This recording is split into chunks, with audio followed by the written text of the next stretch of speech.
రాష్ట్రంలో వర్షాలు తగ్గుముఖం పట్టాయి. ఇవాళ జిల్లాల్లోని పలు ప్రాంతాల్లో మోస్తరు వర్షాలు కురిశాయి. భారీగా కురిసిన వర్షాలకు వరద పొంగిపొర్లుతోంది. ఎగువ నుంచి వస్తున్న వరదతో చెరువులు మత్తలు దూకుతున్నాయి. గోదావరి ప్రవాహం కంటిన్యూ అవుతుండటంతో పలు ప్రాంతాల్లో ప్రమాద హెచ్చరికలు కొనసాగుతున్నాయి. ఇక లోతట్టు ప్రాంతాల ప్రజలు అప్రమత్తంగా ఉండాలని సూచించారు అధికారులు.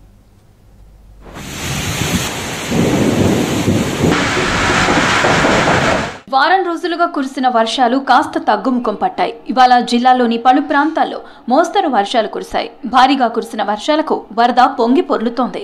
ఎగువ నుంచి వస్తున్న వరదతో చెరువులు మత్తళ్లు దుంకుతున్నాయి. కొమరం భీం జిల్లాలో తుమ్మిడిహెట్టి దగ్గర ప్రాణహిత నది పరవళ్లు తొక్కుతోంది. గ్రామాల్లోకి బ్యాక్ వాటర్ రావడంతో ఆందోళన వ్యక్తం చేస్తున్నారు గ్రామస్తులు.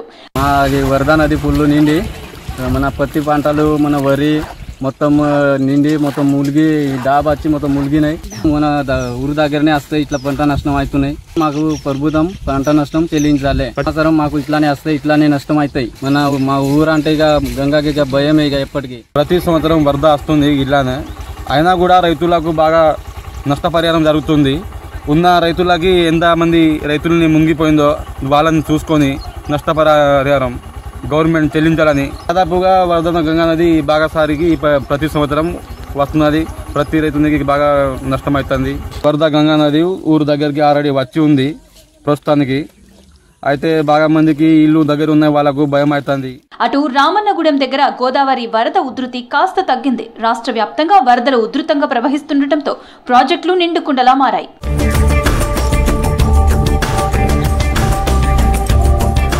ఉమ్మడి ఆదిలాబాద్ జిల్లాలో ప్రాజెక్టులకు జలకళ సంతరించుకుంది. నిర్మల్ జిల్లా కడెం ప్రాజెక్టుకు భారీగా వరద నీరు చేరడంతో ఒక గేట్ ఎత్తి నీటిని విడుదల చేశారు అధికారులు. కడెం ప్రాజెక్టు గేట్లతో పాటు ఎస్ఆర్ఎస్పీ గేట్లు ఎత్తడంతో పెద్దపల్లి జిల్లా శ్రీపాద ఎల్లంపల్లి ప్రాజెక్టుకు 1,29,950 క్యూసెక్కుల వరద చేరింది. ప్రాజెక్టు 14 గేట్లు ఎత్తి 76,654 క్యూసెక్కుల నీటిని విడుదల చేశారు అధికారులు. దిగువ గోదావరిలోకి 73,052 క్యూసెక్లు, హైదరాబాద్ మెట్రో సిటీకి 331 క్యూసెక్లు, ఎన్టీపీసీకి 121 క్యూసెక్లు, నంది పంప్ హౌస్ ద్వారా 3,150 క్యూసెక్ల నీటిని పంపిస్తున్నట్లు తెలిపారు అధికారులు.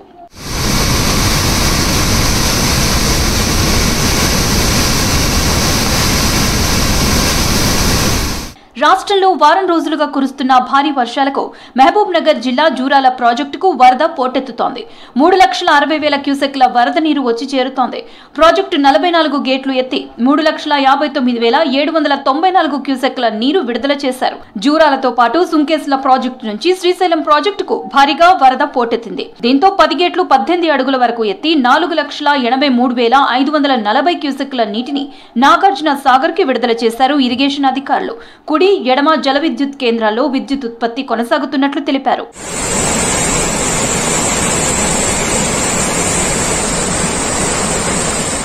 నల్గొండ జిల్లా నాగార్జున సాగర్ ప్రాజెక్టుకు భారీగా వరద ప్రవాహం కొనసాగుతోంది. 3,92,996 క్యూసెక్ల వరద నీరు వచ్చి చేరింది. దీంతో 26 క్రస్ట్ గేట్లను ఎత్తి 4,73,053 క్యూసెక్ల నీటిని విడుదల చేశారు అధికారులు. ప్రధాన జల విద్యుత్ కేంద్రాల్లో విద్యుత్ ఉత్పత్తి కొనసాగుతున్నట్లు తెలిపారు.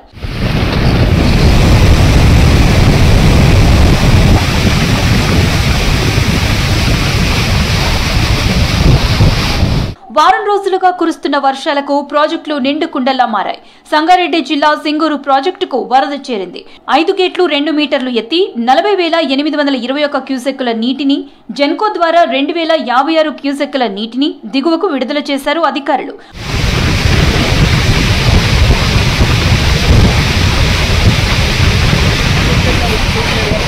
ఉమ్మడి వరంగల్ జిల్లాలో వరదలు పొంగి పొర్లుతున్నాయి. జయశంకర్ భూపాల్పల్లి జిల్లా కాళేశ్వరం త్రివేణి సంగమం దగ్గర ప్రాణహిత గోదావరి నదులు ఉధృతంగా ప్రవహిస్తున్నాయి. పుష్కర్ ఘాట్ల దగ్గర 12 మీటర్ల ఎత్తులో ఉభయ నదులు ప్రవహిస్తుండటంతో మొదటి ప్రమాద హెచ్చరిక కొనసాగుతున్నట్లు తెలిపారు అధికారులు. నదీ పరివాహక ప్రాంత ప్రజలు అప్రమత్తంగా ఉండాలని సూచించారు అధికారులు. 2 నదుల నుంచి మేడిగడ్డ లక్ష్మీ బ్యారేజీకి భారీ వరద చేరింది. దీంతో 85 గేట్లు ఎత్తి 9,89,620 క్యూసెక్కుల నీటిని దిగువకు విడుదల చేశారు అధికారులు.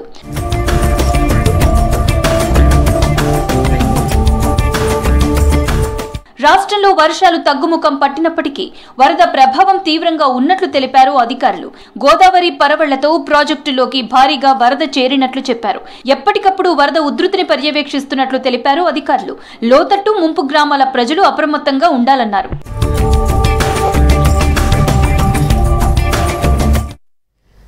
తెలంగాణ కుంభమేళాగా ప్రసిద్ధి చెందిన సమ్మక్క సారలమ్మ మేడారం జాతరకు రాష్ట్ర సర్కారు భారీగా నిధులు విడుదల చేసింది. ఈ మేరకు 150 కోట్ల రూపాయలను విడుదల చేస్తూ ఉత్తర్వులు జారీ చేసింది. వచ్చే ఏడాది జనవరిలో జరగనున్న మహాజాతరను ఘనంగా నిర్వహించడం, శాశ్వత ప్రాతిపదికన సౌకర్యాల కోసం ఈ నిధులను సర్కారు కేటాయించింది.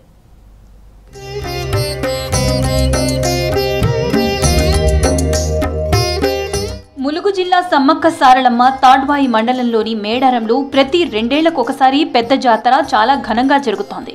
వనదేవతలను కొలిచేందుకు వివిధ రాష్ట్రాల నుంచి కోట్లాదిగా వచ్చే భక్తులతో మేడారం కుంభమేళాను తలపిస్తుంది. ఆసియా ఖండంలోనే అతిపెద్ద విశిష్టమైన సమ్మక్క సారలమ్మ జాతర చాలా ప్రశస్తమైంది. ఆదివాసీ గిరిజన సాంప్రదాయాలతో నిర్వహించే ఈ జాతరకు ఇసుకేస్తే రాలనంత మంది భక్తులొస్తారు. వివిధ రాష్ట్రాల నుంచి భక్తులు సమ్మక్క సారలమ్మలను దర్శించుకోవడానికి బారులు తీరుతారు. ఎడ్ల బండ్ల నుంచి హెలికాప్టర్ వరకు రవాణా సౌకర్యాలతో పాటు ప్రాచీన సంస్కృతి, ఆధునిక నాగరికతల మేళవింపుగా మేడారం జాతర ఆకట్టుకుంటుంది.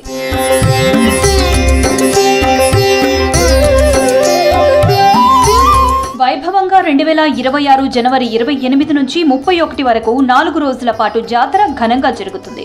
28న మాఘ శుద్ధ ద్వాదశి బుధవారం సాయంత్రం గుడిమెలగడం, శ్రీ సారలమ్మ దేవత, గోవిందరాజులు, పగిడిద్దరాజులు సాయంత్రం వారి వారి గద్దెల మీదకు చేరుకోవడంతో జాతర మొదలవుతుంది.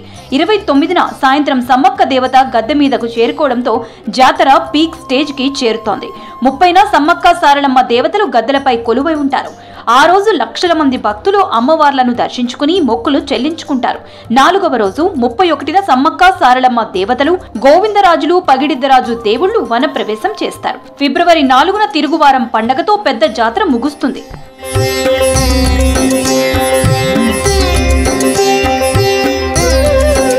ఈ జాతరకు తెలంగాణతో పాటు దేశంలోని వివిధ రాష్ట్రాల నుంచి పెద్ద ఎత్తున భక్తులు తరలివస్తారు.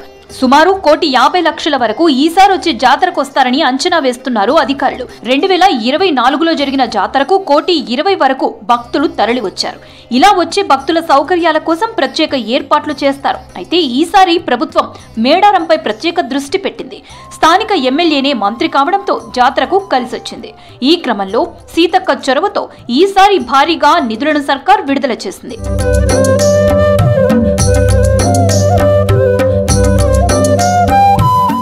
శాశ్వత పనుల కోసం అనేక సార్లు రివ్యూ మీటింగ్ పెట్టిన సీతక్క అధికారుల నుంచి ప్రతిపాదనలు తీసుకున్నారు. సీఎం రేవంత్ రెడ్డి దృష్టికి తీసుకువెళ్లడంతో ఆ పనులకు సీఎం సానుకూలంగా స్పందించారు. దీంతో 150 కోట్ల రూపాయల నిధులను విడుదల చేస్తూ గిరిజన సంక్షేమ శాఖ ఉత్తర్వులు జారీ చేసింది.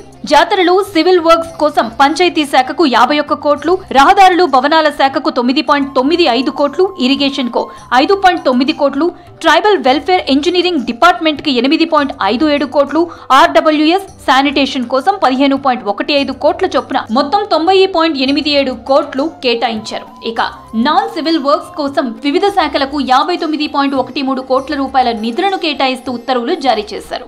60-70 కోట్ల రూపాయలతోటి స్వాస్థంగా జంపన్నవాగు డెవలప్మెంట్, డబల్ రోడ్స్, మా ఆదివాసీ పూజార్ల ఆలోచనతోటి అవన్నీ కూడా చేయాలనేటువంటి లక్ష్యంతో సీఎం గారి దృష్టికి, అదేవిధంగా మా ఎండోమెంట్ శాఖ మంత్రివర్యులు సోదరిమణి సురేఖ గారు దృష్టికి తీసుకెళ్లిన తర్వాత 2-3 మీటింగ్లను కూడా మేము ఏర్పాటు చేసుకోవడం జరిగింది. ఇవన్నీ కావాలి అంటే కొంత అమౌంట్ ఎక్కువ కావాలని కోరడంతో ముఖ్యమంత్రి గారు ట్రైబల్ శాఖ నుంచి ఈ 150 crores ఈసారి రిలీజ్ చేయడం జరిగింది. మహాజాతర, మినీ జాతరలతో పాటు వీకెండ్స్ లో కూడా మేడారం సందర్శనకు జనం వస్తున్నారు. ములుగు జిల్లా పర్యాటక ప్రాంతం కావడంతో మేడారంకు నిత్యం భక్తులు తరలి వస్తున్నారు. ఈ క్రమంలోనే 150 కోట్లతో జాతరను ఘనంగా నిర్వహణకు, శాశ్వత పనులను చేపట్టేందుకు వినియోగించనున్నారు. మేడారం జాతరకు గతంలో ఎన్నడూ లేని విధంగా 15 కోట్ల నిధులు కేటాయించడంపై సీఎం, డిప్యూటీ సీఎం, ట్రైబల్ మినిస్టర్లకు మంత్రి సీతక్క కృతజ్ఞతలు తెలిపారు.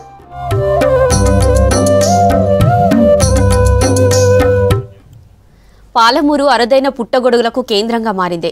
వివిధ రంగుల్లో విభిన్నమైన ఆకారాల్లో పుట్టగొడుగులు ఆకట్టుకుంటున్నాయి. అమెరికా, యూరప్ ఖండాల్లో పెరిగే పుట్టగొడుగులు పాలమూరు నేలల్లో ప్రత్యక్షమవడం ప్రాధాన్యత సంతరించుకుంది. అరుదైన పుట్టగొడుగుల ప్రత్యేకత గురించి మనము తెలుసుకుందాం.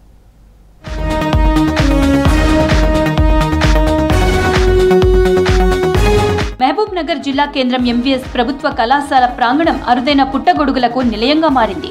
కళాశాలలో 2 ఎకరాల విస్తీర్ణంలో పెంచిన వనంలో అరుదైన 4 రకాల పుట్టగొడుగులు ప్రత్యక్షమయ్యాయి. చెట్ల నుంచి రాలిన ఆకులు కొమ్మలు కుల్లిపోయి సేంద్రియ పదార్థం ఎక్కువగా ఏర్పడడం, జిల్లాలో విస్తారమైన వర్షాలు కురవడంతో అనువైన వాతావరణం నెలకొని ఇవి పెరిగాయి. నీలిరంగు పుట్టగొడుగులు, తెలుపు లేత గోధుమ రంగు పుట్టగొడుగులు, కాలీఫ్లవర్ ని పోలిన భిన్నమైన పుట్టగొడుగులు పాలమూరు నేలపై ఆవిర్భవించాయి.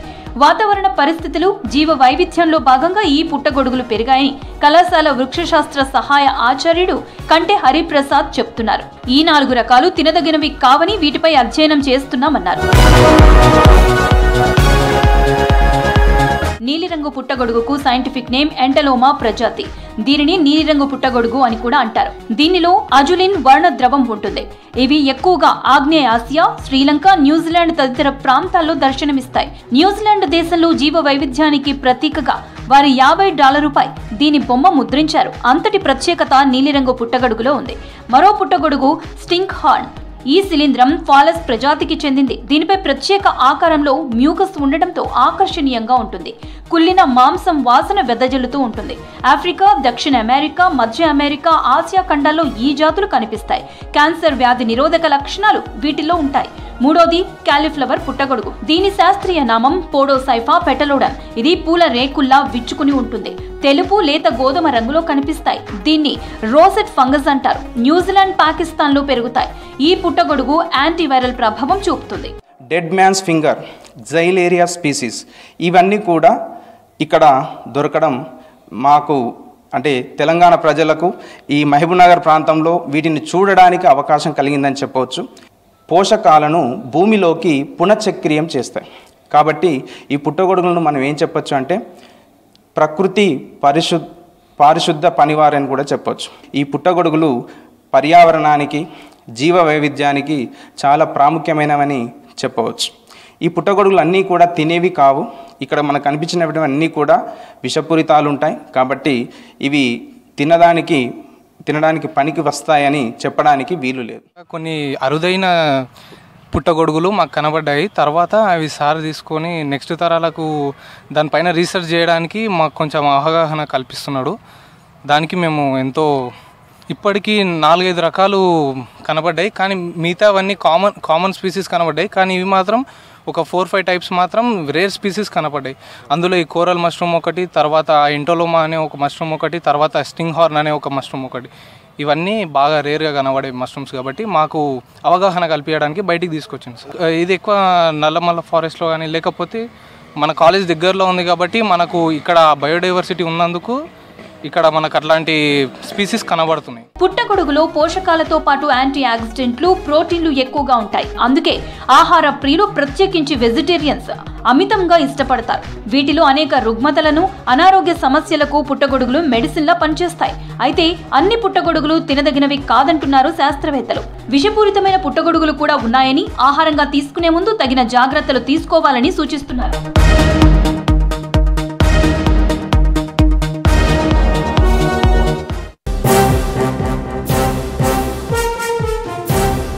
కూకట్పల్లి బాలిక మర్డర్పై పోలీసుల దర్యాప్తు కొనసాగుతోంది. సహస్ర హత్య జరిగి 4 రోజులవుతున్నా ఇంకా మిస్టరీ వీడలేదు.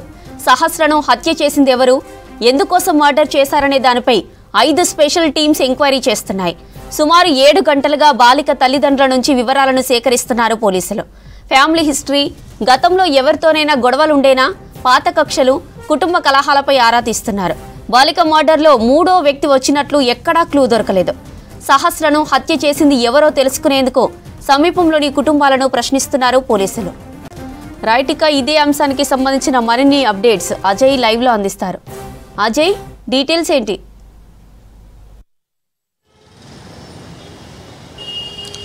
కుక్కట్పల్లి పోలీస్ స్టేషన్ పరిధిలో బాలిక సహస్ర హత్య కేసు మిస్టరీగానే మారింది. ఇంకా కొలిక్కొచ్చిన సిచ్యువేషన్ లేదు. దాదాపు 5 బృందాలుగా ఏర్పడి 4 రోజులు అవుతుంది ఈ ఘటన జరిగి. కానీ ఇంకా ఎక్కడ కేసు సంబంధించి ఒక కొలిక్కి వచ్చిన సిచ్యువేషన్ కనబడట్లేదు అని పోలీసులు చెప్తున్నారు. సో ఇతరేతర ఆధారాలన్నింటినీ బేస్ చేసుకొని మొత్తము 5 టీమ్స్ కూడా ఈ హత్య కేసుకు సంబంధించి దర్యాప్తు ముమ్మరంగా చేస్తున్నాయనేది పోలీసు సంబంధించిన అధికారుల నుండి మనకు అందుతున్న ఇన్ఫర్మేషన్. ఇప్పటికే చాలామంది వ్యక్తుల్ని, అంటే సహస్ర హత్య కావింపబడ్డ బిల్డింగ్ సంబంధించి ఆ బిల్డింగ్ ఓనర్తో పాటు ఆ మొత్తము అందులో 5 ఫ్యామిలీస్ వరకు కూడా అందులో ఉంటాయి ఆ బిల్డింగ్లో. సో 5 ఫ్యామిలీలకు సంబంధించి పురుషుల్ని మహిళల్ని పోలీసులు వాళ్ళని కూడా అడిగి పూర్తి స్థాయిలో విచారించిన సిట్యువేషన్, వాళ్ళ నుండి కూడా కీలకమైన సమాచారం సేకరించారు. సో ఈరోజు సహస్ర తల్లిదండ్రుల్ని కూడా పోలీస్ స్టేషన్కి పిలిపించి వాళ్ళ నుండి చాలా కీలకమైన వివరాల్ని ఈ కేసు సంబంధించి కుకట్పల్లి పోలీసులు సేకరిస్తున్నారు. ఇప్పటికే బాల్నగర్ డీసీపీ, దాంతోపాటు additional DCP, ACP, at the same time SHO అందరూ కూడా ఈ కేసు పైన ఫుల్ఫెల్డ్గా కాన్సన్ట్రేట్ చేయడంతో పాటు 5 టీమ్స్ మొత్తం కూడా డిప్లాయ్ చేసేసి ఈ కేసుని ఒక కొలిక్కి తీసుకురావాలి అని పోలీసులు భావిస్తున్నప్పటికీ కూడా ఈ కేసు సంబంధించి ఎక్కడా ఒక చిన్న క్లూ కూడా ఇప్పటివరకు దొరకలేదు అనేది పోలీసులు చెప్తున్న అంశం. అందులోనూ తల్లిదండ్రులకు సంబంధించి ఘటన జరిగినప్పుడు సహస్ర హత్య కేసు ఎప్పుడైతే వెలుగులోకి వచ్చిందో ఆ రోజు నుండి ఈ రోజు వరకు తల్లిదండ్రులు ఒకటే చెప్తున్నారు, తమకి ఎవరిపైన అనుమానాలు లేవు, మాకు ఎలాంటి విభేదాలు ఎవరితోటి లేవు, గొడవలు కూడా లేవు, మాకు ఎవరితో ఎలాంటి వైరం లేదు కాబట్టి అసలు మా పైన ఎవరు ఈ విధంగా చేస్తారని అనుకోము, మాకు ఎవరి మీద అనుమానం లేదు అని డే 1 చెప్పారు. సో ఈరోజు పోలీసులు ఉదయం ఆల్మోస్ట్ 11:30 నుండి కూడా వాళ్ళ తల్లిదండ్రుల్ని సహస్ర తల్లిదండ్రుల నుండి వివరాలు సేకరిస్తున్నారు. అయినప్పటికీ కూడా తల్లిదండ్రులు ఈరోజు కూడా అదే మాట చెప్తున్నారు అనేది పోలీసులు అయితే చెప్తున్న అంశం. కానీ చాలా కోణాల్లో పోలీసులు మాత్రం ఈ కేసు సంబంధించి దర్యాప్తు చేస్తున్నారు. ఒక ఇన్సిడెంట్ జరిగింది అంటే ఖచ్చితంగా ఏదో ఒక లీడ్ అనేది పోలీసులకు దొరుకుతుంది, ఆ లీడ్ ఆధారంగా దర్యాప్తు అనేది కొనసాగుతుంది. కానీ ఇక్కడ సహస్ర కేసులో మాత్రం అటు సీసీ ఫుటేజ్ సంబంధించి అంటే ఆ బిల్డింగ్కి ఎలాగూ సీసీ కెమెరాలు లేవు, కానీ ఆ పక్కనున్న బిల్డింగ్ సంబంధించిన సీసీ కెమెరాస్ని పరిశీలిద్దాము అన్న కూడా అక్కడ ఎక్కడ సీసీ కెమెరాస్ లేని సిచ్యువేషన్ ఉంది. కేవలం ఒక్క సీసీ కెమెరా మాత్రం ఉంది. ఆ సీసీ కెమెరాలో కూడా ఇంట్లోకి అంటే థర్డ్ పర్సన్ ఆ బిల్డింగ్ సంబంధించి కావచ్చు లేదా సహస్ర కుటుంబ సభ్యులు మినహాయించి బయట వ్యక్తులు ఎవరు వెళ్ళినట్లు కూడా ఆ సీసీ కెమెరాలో రికార్డ్ కాలేదు. సో అక్కడ కూడా ఎలాంటి క్లూ పోలీసులకు దొరకని క్రమంలో హ్యూమన్ ఇంటెలిజెన్స్ పైనే ఎక్కువగా పోలీసులు ఈ కేసు సంబంధించి ఆధారపడి ఉన్నారు. హ్యూమన్ ఇంటెలిజెన్స్లో భాగంగానే ఆ బిల్డింగ్ సంబంధించిన వారితో పాటు ఆ పరిసరాల్లో ఉన్న వారందరినీ కూడా కొంతవరకు వివరాలు అడిగి తెలుసుకుంటున్నారు. అక్కడ కూడా ఎలాంటి ఫలితం లేదు, ఎవరిని ప్రశ్నించినా కూడా ఫలితం మాత్రం శూన్యంగానే పోలీసులు భావిస్తున్న క్రమంలో ఇక లాభం లేదు, ఎందుకంటే 3వ వ్యక్తి వచ్చే పరిస్థితి లేదు అనేది ఆల్రెడీ పోలీసులు ఎస్టాబ్లిష్ చేసుకున్నారు. కాబట్టి ఇక సహస్ర తల్లిదండ్రుల్ని కొంతమేరకు వివరాలు తెలుసుకుంటే అంటే వాళ్ళ ఫ్యామిలీ బ్యాక్గ్రౌండ్ అనుకోవచ్చు, ఇంటి దగ్గర ఏమైనా గొడవలు ఉన్నాయా, కొంతమేరకు గొడవలు పాత కక్షలు ఎవరి మీదైనా ఇతరేతర సస్పెక్ట్ ఉందా అనే కోణంలో వాళ్ళని వివరాలు అడిగి తెలుసుకుంటున్న సిచ్యువేషన్. సో వాళ్ళు ఇచ్చే స్టేట్మెంటే ఈ కేసుకి చాలా కీలకంగా మారనుంది. 3వ వ్యక్తికి సంబంధం లేదు అంటూ పోలీసులు చెప్తూనే అయితే ఇది ఎవరు చేశారు అంటే ఎవరు రాలేదు, ఎక్కడ క్లూ దొరకట్లేదు, కానీ ఎవరు హత్య చేశారు, ఎవరు హత్య చేయాల్సిన అవసరం వచ్చింది అనేది ఒక బిగ్ క్వశ్చన్ మార్క్గానే ఈ కేసు సంబంధించి ఇంకా కూడా కంటిన్యూ అవుతుంది. పోలీసుల నుండి కుకట్పల్లి పోలీసుల నుండి మనకు అందుతున్న ఇన్ఫర్మేషన్ని బట్టి 5 బృందాలుగా ఏర్పడ్డారు. 5 బృందాలు వివిధ ప్లేసెస్లో ఆల్రెడీ ఆ కేసు సంబంధించిన దర్యాప్తు చేస్తున్నారు. సీసీ కెమెరాస్ సంబంధించి ఎక్కడ ఎస్టాబ్లిష్ కాలేదు, అక్కడ ఎలాంటి క్లూ దొరకలేదు కాబట్టి హ్యూమన్ ఇంటెలిజెన్స్లో భాగంగా దాంతోపాటు సహస్ర తల్లిదండ్రుల సొంత గ్రామాలకు సంబంధించి అక్కడ కూడా కొన్ని టీమ్స్ వర్క్ చేస్తున్నట్లు మనకు ఆఫ్ ద రికార్డ్ పోలీసుల నుండి సమాచారం అందుతుంది. సో ఇక తల్లిదండ్రులు ఇచ్చే స్టేట్మెంటే ఈ కేసు సంబంధించి చాలా కీలకంగా మారుతుందని పోలీసులు భావిస్తున్నారు. సహస్ర తల్లిదండ్రుల నుండి చాలా క్రెడిబుల్ ఇన్ఫర్మేషన్ గత కొంతకాలంగా వాళ్ళ ఫ్యామిలీస్ సంబంధించిన బ్యాక్గ్రౌండ్తో పాటు ఇతరేతర అంశాలన్నింటినీ కూడా వాళ్ళ నుండి సేకరిస్తున్న పరిస్థితి ఉంది. సో పోలీసులు మాత్రం ఒకటే చెప్తున్నారు, ఫ్యామిలీకి సంబంధించిన వాళ్ళు ఎవరైతే సహస్ర తల్లిదండ్రులు ఉన్నారో ఆ రోజు ఘటన జరిగిన రోజు కూడా అతను మెకానిక్గా పనిచేస్తాడు, ఈమె ల్యాబ్ టెక్నీషియన్గా ఒక హాస్పిటల్లో చేస్తుంది, ఇద్దరు ఒకేసారి ఇంట్లో నుండి బయటికి వెళ్ళారు అనేది ప్రైమరీగా పోలీసులు ఎస్టాబ్లిష్ చేశారు. కానీ తండ్రి మధ్యాహ్నం ఇంటికి వచ్చేసరికే ఈ ఘటన వెలుగులోకి వచ్చింది. సో ఈ మధ్య టైంలో ఏం జరిగింది అనేది చాలా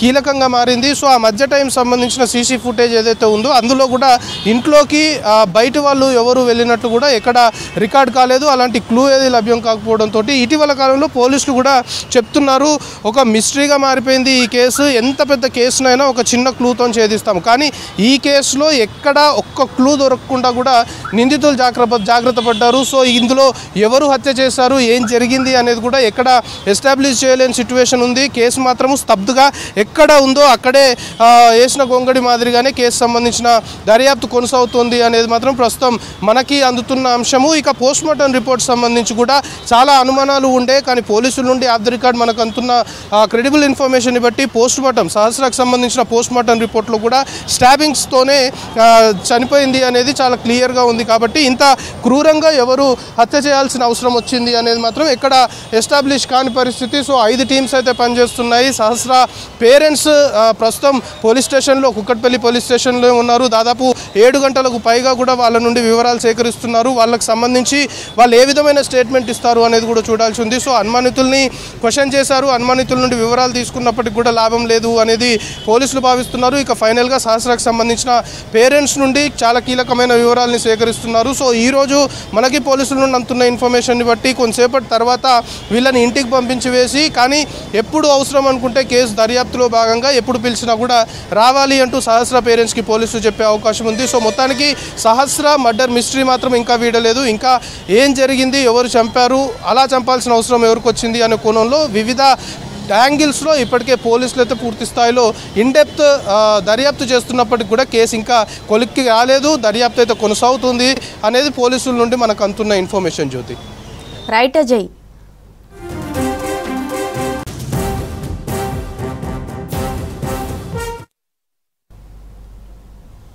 నిర్మల్ జిల్లాలో విషాదం జరిగింది. పబ్జీ ఆడొద్దని తండ్రి మందలించడంతో ఓ విద్యార్థి సూసైడ్ చేసుకున్నాడు. హైదరాబాద్కు చెందిన భేతి సంతోష్ కుటుంబంతో కలిసి భైన్సాలో చిరు వ్యాపారం చేసుకుంటున్నాడు. 9వ తరగతి చదువుతున్న కుమారుడు రిషేంద్ర పబ్జీకి బానిస కావడంతో సంతోష్ మందలించాడు. దీంతో మనస్తాపానికి గురై రిషేంద్ర ఆత్మహత్య చేసుకున్నాడు. కేసు నమోదు చేసి దర్యాప్తు చేస్తున్నారు పోలీసులు. మా అబ్బాయి చనిపోయాడు due to addiction of the PUBG. The main cause is only the PUBG. 5 months నుంచి అర్లీగా 1 hour ఆడేవాడు. గత 5 months నుంచి అవర్స్ పెంచుకుంటూ పోయి మోర్ దెన్ 10 hours పబ్జీ ఆడేవాడు. ఆ పబ్జీ ఆడడం వల్ల మన మానసిక స్థితి అంతా దెబ్బతిన్నాయి. అంటే మేమేం చెప్పినా కూడా ఇంటలేడు. లైక్ ఎర్లీ మార్నింగ్ లేవడం అనేది ఆపేశాడు. Around 11 o'clock లేసేవాడు, 12 o'clock లేసేవాడు. హైదరాబాద్లో హాస్పిటల్లో ఎంఆర్ఐ స్కాన్లు అది చెప్పినవి అన్నీ చేసాము. సైకియాట్రిస్ట్ అనే దగ్గరికి వెళ్ళాము. కౌన్సిలింగ్ అయ్యింది. బట్ స్టిల్ అతని దగ్గర కూడా వాదించాడు, నేను పబ్జీ డైలీ 10 hours ఆడతాను. డాక్టర్ చెప్పాడు 1-2 hours ఆడు బాబు అన్నాడు. కానీ ఆడు ఇంకేసి అంటే అరగంటగా మాట్లాడతాడు డాక్టర్కి, నాకు 10 hours కావాలి. ఆ 10 hours మాట్లాడింది డాక్టర్ దగ్గర చెప్పేసరికి ఇంటికి రాగానే నేను డాక్టర్ చెప్పేశాను 10 hours అండ్ 10 hours ఆడుతాను. కానీ 10 hours కూడా ఆగలే, ఆడు కంటిన్యూగా ఆడుతున్నాడు మోర్ దెన్ 10 hours. పేద ప్రజల సొంతింటి కలను ప్రజాప్రభుత్వం నెరవేరుస్తోందన్నారు ఎమ్మెల్యే కుంభం అనిల్ కుమార్ రెడ్డి. యాదాద్రి భువనగిరి జిల్లా బండ సోమారం గ్రామంలో ఇందిరమ్మ ఇండ్ల ఓపెనింగ్ కార్యక్రమంలో పాల్గొన్నారు. అన్ని వర్గాల ప్రజలకు న్యాయం జరిగేలా ప్రభుత్వం పనిచేస్తోందన్నారు. హైడ్రాపై దుష్ప్రచారం చేస్తున్న బీఆర్ఎస్ పార్టీని ప్రజలు అడ్రస్ లేకుండా చేస్తారన్నారు ఎమ్మెల్యే కుంభం అనిల్ కుమార్.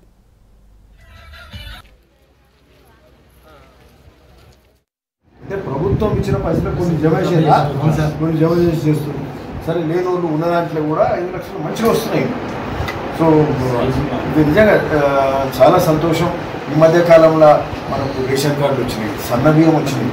ఇవన్నీ కూడా ఎప్పుడు గత 10 ఏళ్ళకెళ్ళి ఇవ్వలే. పైసలు ఉన్న రాష్ట్రంలో వాళ్ళకు కృష్ణ పనులు చేసారు, ఏదైనా ప్రాజెక్టులు వాళ్ళకి ఇష్టం వచ్చేది కమిషన్లు వచ్చే కార్యక్రమాలు చేసారు. ఉన్నాయా పోయినా కూడా ఎక్కడికి ఉంటుండే. ఎన్నికలు చూసే లోపల ప్రాజెక్ట్ పోయి కాళేశ్వరం. అది పరిస్థితి. సో ఈరోజు చూడండి, మా ప్రభుత్వము ఆనాడు కంప్లీట్ కాని ప్రాజెక్టులన్నీ కంప్లీట్ చేసే కార్యక్రమం. అంటే తక్కువ నిధులతోటి ఎక్కువ నీళ్ళు ఇచ్చే రైతాంగాన్ని మేలు చేసే కార్యక్రమం. అడవులుగా అట్టహాసాలకు పోయి 1,00,000 కోట్లు పెట్టి మేము గది కడతాం, ఇది కడతాం, అది ఉంటుందా పోతుందా అని ఆలోచన కూడా చేయకుండా అట్లా కాదు.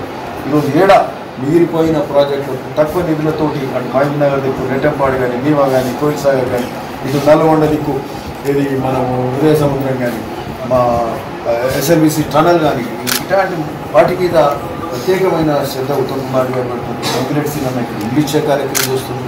ముఖ్యమంత్రి గారు అన్ని సంక్షేమ కార్యక్రమాలు మంచిగా పద్ధతిగా జరిగేటట్టు వారు మరి మంత్రివర్గాన్ని నడుపుతూ ముందుకు తీసుకెళ్లే కార్యక్రమం, రాష్ట్రంలో సంక్షేమ అభివృద్ధి చేసే కార్యక్రమం ముఖ్యమంత్రి గారు తీసుకెళ్తారు.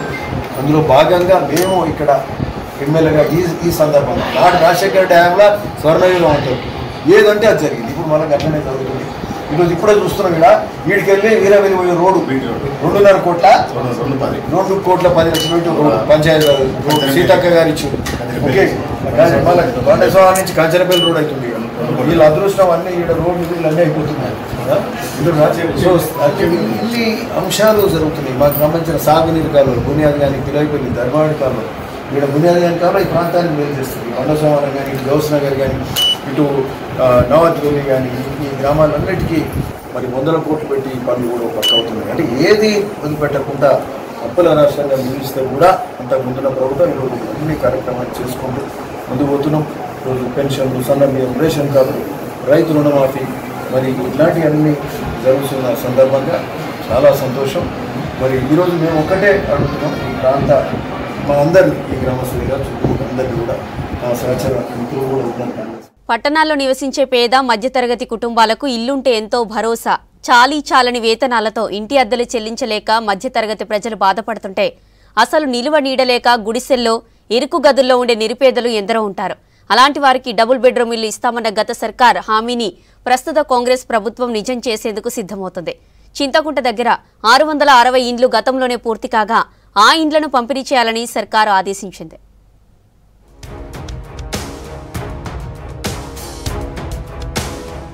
కరీంనగర్ కార్పొరేషన్ పరిధిలోని పేదలకు సొంతింటిని అందించాలన్న లక్ష్యంతో కరీంనగర్ శివారులోని చింతకుంట వద్ద G+5 విధానంలో 660 ఫ్లాట్లతో అపార్ట్మెంట్లను నిర్మించింది గత ప్రభుత్వం. కానీ వాటిని పంపిణీ చేయకుండా వృధాగా వదిలేసింది. డబుల్ బెడ్రూమ్ ఇండ్ల కోసం దరఖాస్తు చేసుకున్న వారి సంఖ్య వేలల్లో ఉండడం, నిర్మించిన ఫ్లాట్లు కేవలం 100ల్లో ఉండడంతో ఎన్నికల ముందు గొడవలు జరుగుతాయన్న కారణంగా వాటిని పంపిణీ చేయకుండా ఆపేశారు. ఎన్నికల తర్వాత ఇద్దామనుకుంటే మొదటికే మోసం వచ్చి గవర్నమెంట్ నుంచి బీఆర్ఎస్ వైదొలిగి కాంగ్రెస్ గద్దెనెక్కింది. గత 2 ఏళ్లుగా వీటిని వృధాగా వదిలేయడంతో పిచ్చి మొక్కలు మొలిచి అపార్ట్మెంట్లు భయంకరంగా మారాయి. మరికొన్ని వసతులు, రోడ్లు, డ్రైనేజ్ వంటి చిన్న చిన్న వసతులు కూడా కల్పించాల్సి ఉంది. ఇప్పుడు కాంగ్రెస్ ప్రభుత్వం వీటిని పంపిణీ చేయాలని నిర్ణయించింది. ఈ మేరకు ఇటీవల మంత్రి పొన్నం ప్రభాకర్ కలెక్టర్కు ఆదేశాలిచ్చారు.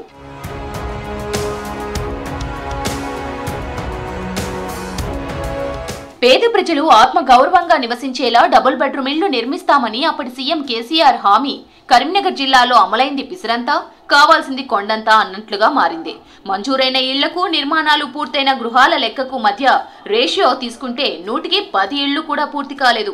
కరీంనగర్ కొత్త జిల్లా పరిధిలోని 4 నియోజకవర్గాల్లో 2 విడతలకు గాను 6494 ఇండ్లు మంజూరు కాగా కేవలం 1000 దాకా నిర్మాణాలు పూర్తయ్యాయి. వీటిలో ఎక్కువగా హుజూరాబాద్, కరీంనగర్ నియోజకవర్గంలోనే ఉన్నాయి. చింతకుంట దగ్గర మాత్రం పెద్ద ఎత్తున అపార్ట్మెంట్ల తరహాలో నిర్మాణాలు పూర్తి చేసినా పంపిణీ చేయలేదు. పేదలంతా వీటిని గతంలో ఆక్రమించుకున్నారు. కొందరు తమ పేర్లు రాసుకొని అందులోకి ప్రవేశించారు. దీంతో పోలీసులు వారిని బయటకు పంపించి చాలా కాలం పాటు పోలీస్ పహారా ఏర్పాటు చేశారు. ఇప్పుడు మళ్లీ కాంగ్రెస్ ప్రభుత్వం వీటి పంపిణీకి చొరవ చూపడంతో పేదల్లో ఆశలు రేకెత్తుతున్నాయి.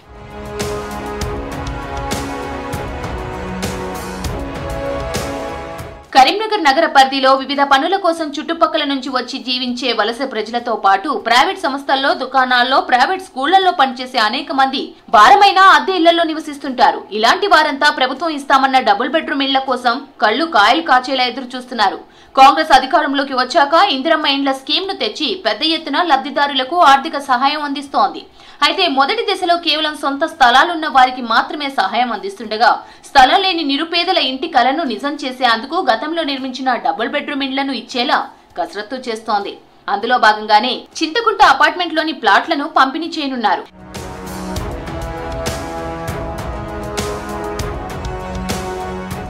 ఎట్టకేలకు గత ప్రభుత్వ హయాంలో నిర్మించిన డబుల్ బెడ్రూమ్ ఇండ్లను అందుబాటులోకి తీసుకొచ్చేందుకు ప్రభుత్వం చర్యలు చేపట్టడంతో పేదల్లో సంతోషం వ్యక్తమవుతోంది. మిగిలి ఉన్న మౌలిక వసతులు పూర్తి చేసి త్వరలోనే లబ్ధిదారులకు వీటిని అందించనున్నారు.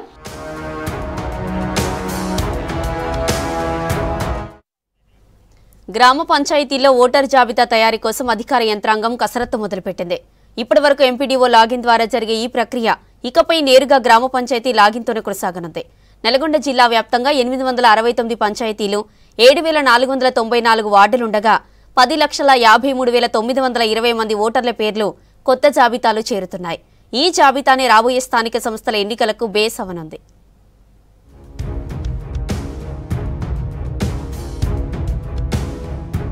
గతంలో ఎంపీడీఓ లాగిన్లో ఓటర్ల జాబితా అప్లోడ్ చేసే పద్ధతి ఉండేది. చిన్న పొరపాటు వచ్చినా డీపీఓ స్థాయికి వెళ్లి సరిచేయాల్సి వచ్చేది. ఇప్పుడు ప్రతి గ్రామానికి ప్రత్యేక టీపోల్ లాగిన్, వార్డుల వారీగా డేటా అప్లోడ్ చేశాక పొరపాటు ఉంటే వెంటనే జీపీ లాగిన్ ద్వారా సవరించుకునే వీలుంది. మరోవైపు గూడెం, ఆవాసం ఉన్న గ్రామాలకు కొత్త పోలింగ్ స్టేషన్లు ఏర్పాటు చేయనున్నారు అధికారులు. ప్రస్తుతం చివరి దశకు చేరిన ఓటరు జాబితాతో ఎన్నికలకు సిద్ధంగా ఉన్నారు. ఇంకో 2-3 రోజుల్లో గ్రామ పంచాయతీ ఎన్నికలను దృష్టిలో పెట్టుకుని ఓటర్ లిస్టులను అధికారికంగా ప్రకటించనున్నారు అధికారులు.